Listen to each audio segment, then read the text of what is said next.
The Whispers in the Attic. It started with a sound, soft, almost imperceptible. Claire had lived in the old house for 3 years, and she had never heard it before. A faint whispering, like wind slipping through cracks in the walls. But there was no wind that night. At first, she ignored it. Houses creak, walls settle.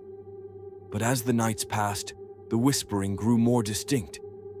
Words, though she couldn't quite understand them, seemed to slither through the darkness.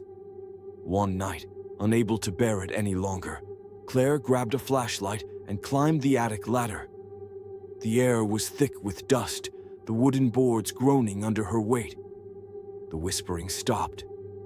She swept the light across the attic, revealing old trunks, cobweb-covered furniture, and a rocking chair in the far corner.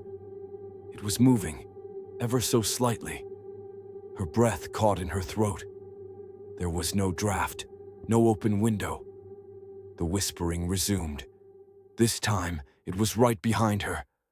She spun around, heart hammering, but the attic was empty.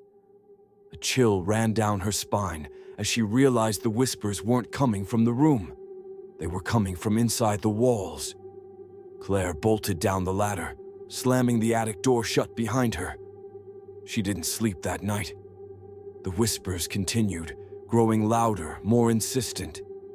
They no longer sounded like words, but like something clawing to be understood. By the next evening, she'd convinced herself it was her imagination.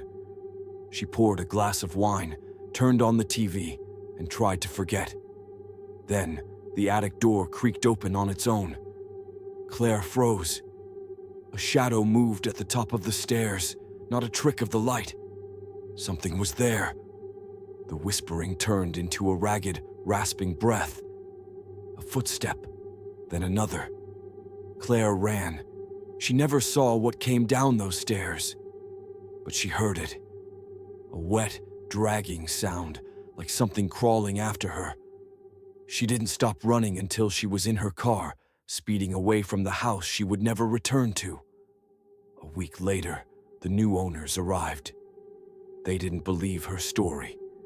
Not until they heard the whispers in the attic. And by then, it was too late.